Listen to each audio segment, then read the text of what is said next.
Hello everyone! Welcome to Unwind Boutique Hotel Calatagan. Ito po ang bungad ng Unwind.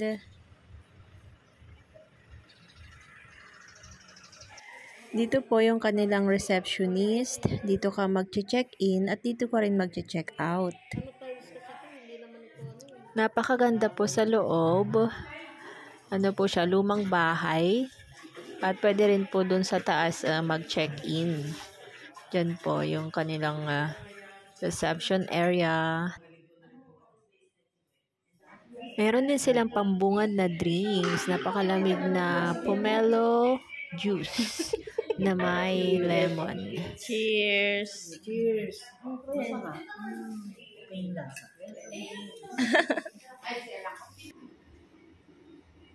Yan po ulit yung paligid ng Unwind. Pwede ka dyan mag-tennis. Yan po. Punta po na tayo dun sa aming room.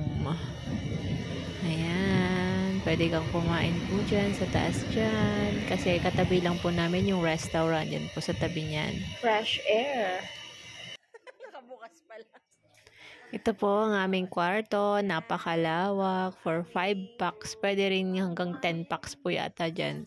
Pwede silang maglatag dyan sa paligid niya ng mga foam kasi maluwang. Meron silang binibigay dyan na towel. Yan po, may comforter po yung kama kasi malamig po kasi the aircon.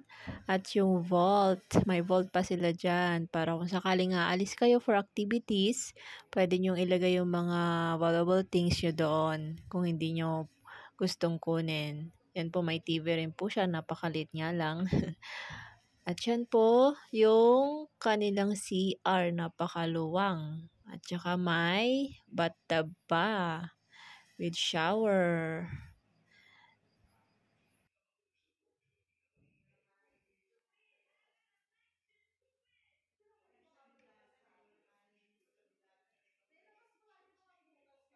Oh, meron pa kaming tigi sa isang bathroom. Ano pang meron sa ano? Sa isang baka meron pa dito.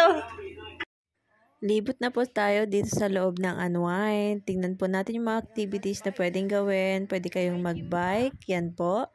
At meron din silang gym. Pwede kang mag-workout dito sa kanilang gym. Yan po yung kanilang gym. Yan po yung mga pwede nyong gamitin. May court din sila para sa badminton or tennis.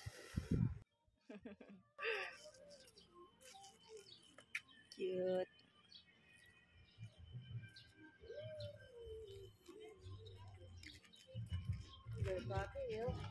Sesend ko sa'yo to, dahil ikaw nakabili.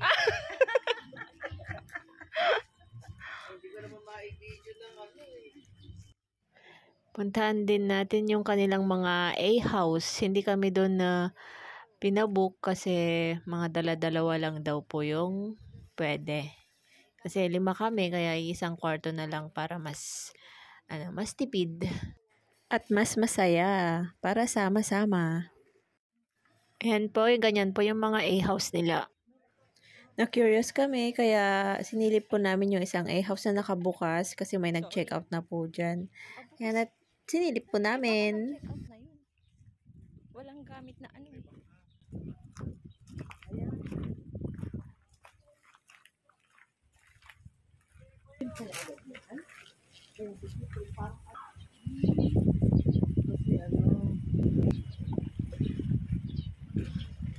Mangrove na to? Parang.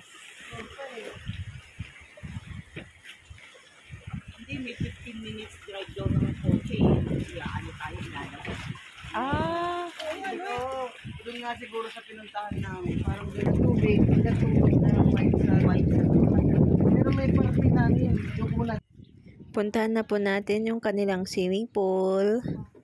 Para pwede na tayong mag-swimming. Meron din po mga cards dyan. Pwede kayong maglaro. Yung swimming pool ay may 5 feet at saka 4 feet. Swimming time. Yan po yung paligid. May mga cabin din po dyan na pwedeng pag-check-inan. Oh, sarap maligo. Malilim na.